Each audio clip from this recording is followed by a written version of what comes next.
नमस्कार, Suprabhatam, good morning. Shanti Niketan में आपका हार्दिक अभिनंदन है। क्लास 9 सब्जेक्ट विषय हिंदी साहित्य और हिंदी साहित्य के अंतर्गत भी आपकी 9th क्लास में 2 बुक हैं। एक बुक का नाम है आपका क्षितिज और एक का नाम कृतिका है। तो यहाँ जो क्षितिज के चैप्टर्स पढ़ाए जा रहे हैं, क्षितिज के अंतर्गत भी 2 पार्ट हैं, जो चैप्टर्स हैं 2 पार्ट में बटे हुए हैं। एक आपका गद्य भाग और दूसरा आपका पद्य भाग। तो ये जो चैप्टर्स हैं, सेकंड चैप्टर है, यह पद्य भाग का है। जैसा कि मैं आपको बताता जा रहा हूं कि पद्य इट मीन्स जिसको गाया जा सकता है, जिसके अंदर रस, छंद, अलंकार, गेयता होती है, स्वर, लय, ताल होता है, उसे हम पद्य कहते हैं। और जिसके अंतर्गत गेयता नहीं होती है, छंद नहीं होता है, रस नहीं होता है, अलंकार नहीं होता है, उसे हम उस काव्य को हम गद्य काव्य कहते हैं। अर्थात कहानी, नाटक, पत्र, निबंध, ये सब गद्य के अंतर्गत आएंगे। और पद्य के अंतर्गत साखिया, पद, शबद, रमैनी, दोहा, छंद, सोटा, चौपाई, कविताएं सारी पद्य के अंतर्गत। तो हमारा पद्य के अंतर्गत आपका चैप्टर का नाम है वाक। वाक इट मीन्स होता है पद। जैसे सूरदास जी के पद हैं, ऐसे वाक एक्चुअली कश्मीरी कवित्री है, कश्मीर में रहने वाली, तो कश्मीर की साइड में वाक कहा जाता है पदों को। पद की तरह होते हैं, जैसे आपके सूरदास जी के पद वगैरह उनकी तरह होते हैं। इनके जो कवित्री है, इस वाक नामक चैप्टर को लिखने वाली, उनका नाम ललित द्यद्य है। इनके द्वारा यह वाक नामक चैप्टर लिखा गया है। चलिए थोड़ा सा इनका परिचय पढ़ते हैं। ललित द्यद्य हालांकि परीक्षाओं में नहीं आता है, लेकिन ज्ञान की दृष्टि से हमें पढ़ना चाहिए। तो इन्होंने ये चैप्टर लिखा है। इनके संक्षिप्त परिचय को पढ़ते हैं। इनके जन्म स्थान की बात करें तो कश्मीर के पंपोर के सिमपुरा नामक स्थान पर हुआ था। कश्मीर में पाम्पर नामक एक स्थान स्थित है, उसके सिमपुरा नामक गांव में हुआ था। अब जन्म सन की बात करें तो 1320 ईस्वी में हुआ था, अर्थात 13 से 20 ईस्वी में हुआ था। इनको लल्लेश्वरी, ललालिफा, लाल योगेश्वरी आदि नामों से जाना जाता है। अगर इनकी साहित्यिक रचनाओं की, इनके बारे में प्रामाणिकता का कोई इस प्रकार का हमें विचार प्राप्त नहीं हुआ, इनके बारे में और कुछ भी बता सकें, बट इनके बारे में मैं बताना चाहूंगा आपको। क्या यह भी बिल्कुल जो आपके रसखान हैं, सूरदास जी हैं, कालिदास हैं और बिहारी जी हैं, रहीम जी हैं, रहीम दास जी हैं, उनकी तरह इनकी रचनाओं में, इनके पदों में साहित्यिक विशेषताएं प्राप्त होती हैं।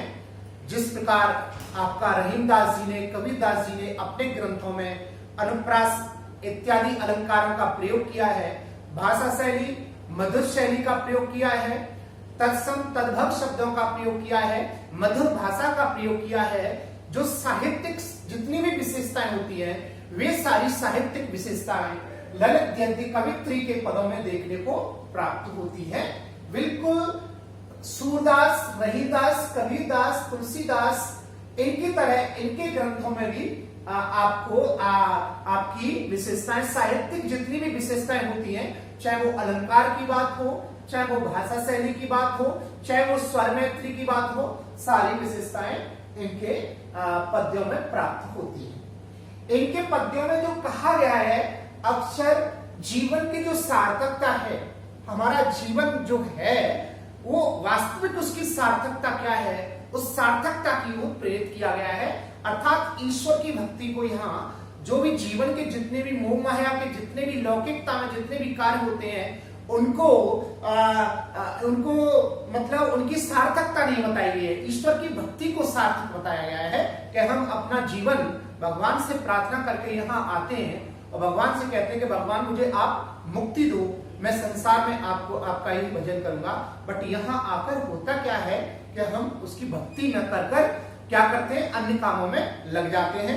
तो यह जो कश्मीर की जो कवित्री है, जिनका नाम है ललित द्यद्य, उन्होंने यही कहा है कि जो रस्सी कच्चे धागे की खींच रही मैं नाव, जाने कब सुन मेरी पुकार, करें देव भव सागर पार।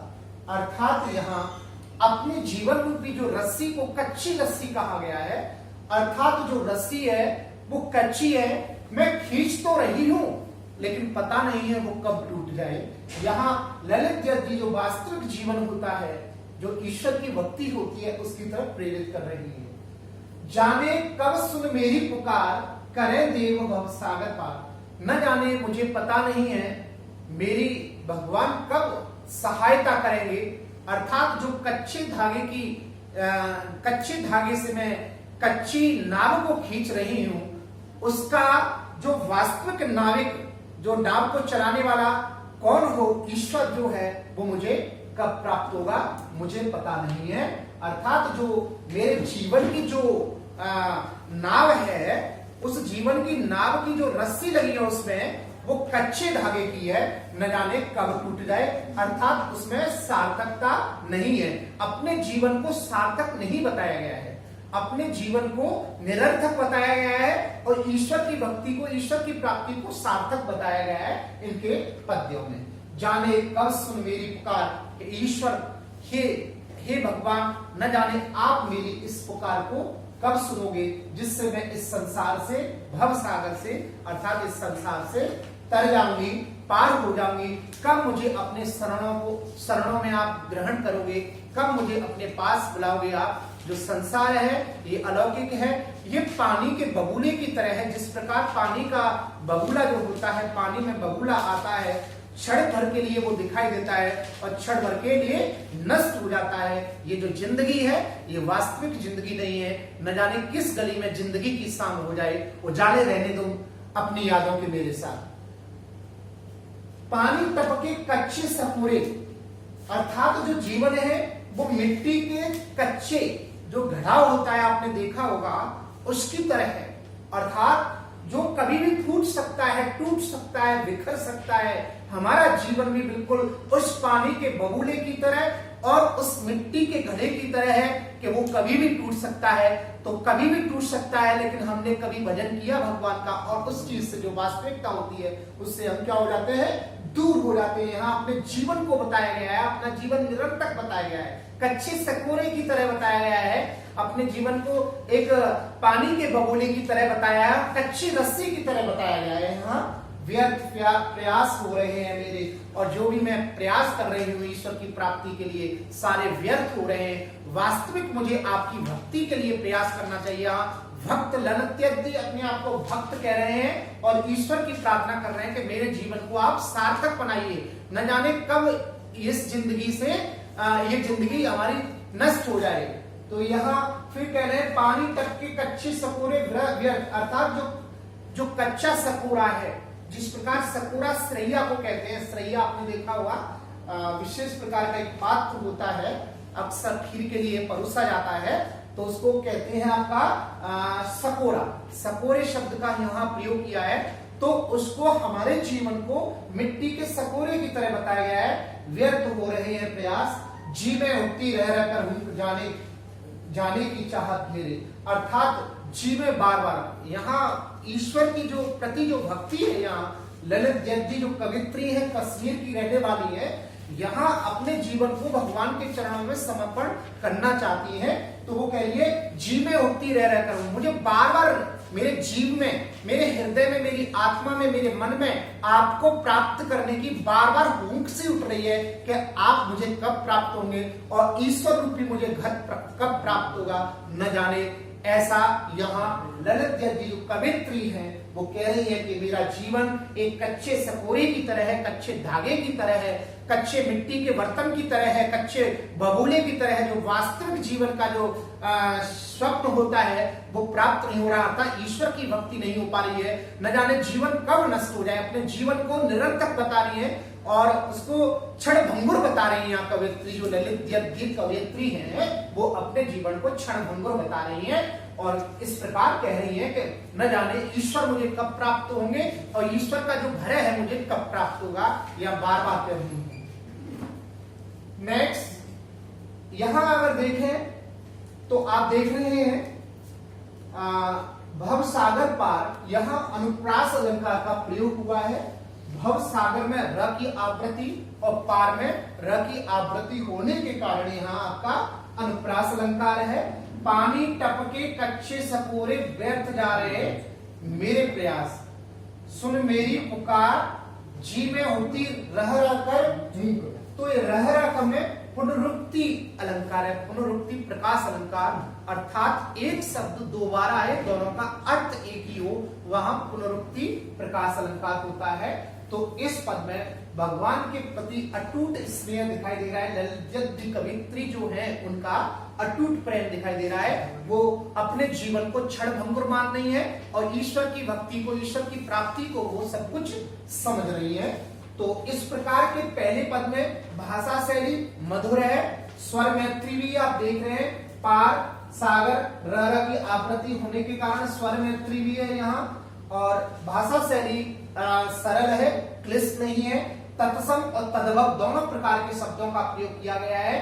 रस्सी शब्द यहाँ तद्भव है, और मैं आपको बताना चाहूंगा यहाँ जो आपका देव शब्द है यहाँ तत्सम शब्द है, और यहाँ भवसागर शब्द है तत्सम शब्द है। अर्थात यहाँ कवयित्री जो ललित जिनका नाम है, उन्होंने सारी साहित्यिक विशेषताएं रसखान, सूरदास, रहीम, कबीरदास की तरह सारी साहित्यिक विशेषताएं अपने पदों में संकलित की हैं। दूसरा पद है खा खाकर कुछ पाएगा नहीं, न खाकर बनेगा अहंकारी, सम खा तभी होगा संभावी, खुलेगा सांकल बंद द्वार की। अर्थात कहने का तात्पर्य है कि खा खाकर कुछ पाएगा नहीं, कितना भी खा ले, खाने से कुछ नहीं। वो कहते ना कि पाल ले कुछ ऐब यार अब जिंदा रहने के लिए, सिर्फ सेहत के सहारे जिंदगी चलती नहीं। तद व्यसनानि संति बहुनि लोके तद व्यसनद्वयम् विद्याभ्यास व्यसनम हरि पाद सेवनम व्यसनम। अर्थात कहने का तात्पर्य है कि जीवन में खा खाकर कुछ पाएगा नहीं, कितना भी खा ले कुछ नहीं पाएगा, कुछ नहीं पाएगा, कितना भी खा ले, खा खाकर कुछ पाएगा नहीं, और न खाकर बनेगा अहंकारी, और खाकर भी तू अहंकारी नहीं बनेगा बिल्कुल भी, कितना भी खा ले, कैसे भी खा ले, कोई दिक्कत नहीं है। और अहंकार तो बढ़ेगा नहीं इस चीज से, इन चीजों से। सम खा तभी होगा संभावी, और संभाव रख इस जिंदगी में, इस जमाने में, इस पृथ्वी पर, इस भूधरा वसुंधरा पर, भारत में तू समभाव रख, अर्थात हर चीज में समता का भाव रख, चाहे वो जाति की बात हो, चाहे वो धर्म की बात हो, चाहे वो किसी भाषा की बात हो, चाहे वो घर में खाने पीने की बात हो, चाहे रहन सहन की बात हो, हर चीज में समभाव रख, अर्थात सब समता का। अयम निज परोवेती की गणना लवचित सम उदार चरता नाम तो वसुधैव कुटुंबकम। अयम निज परोवेती, यह मेरा है वह दूसरे का है, इस भावना को त्याग कर वसुधैव कुटुंबकम वाली भावना, जो पृथ्वी, संपूर्ण पृथ्वी मेरा परिवार है, इस भावना को स्वीकार कर खुलेगा साकल बंद द्वार। जो गांठें पड़ी हुई हैं आपस में, जातियों की, धर्मों की, भाषाओं की, संस्कारों की, और जो आपस में जो पार्टियां चल रही हैं, उनकी जो सांकल है, अर्थात गांठ लगी हुई है, उसमें आपस में मत द्वंद्वता की, मतभेद की जो गांठें पड़ी हुई है, वो तभी खुलेगी जब तू सबके साथ में समभावना, अर्थात समभाव रखेगा तभी। अर्थात खा कर कुछ नहीं पाएगा महाराज, अहंकार बनने से कुछ नहीं होगा, अहंकारी बनने से।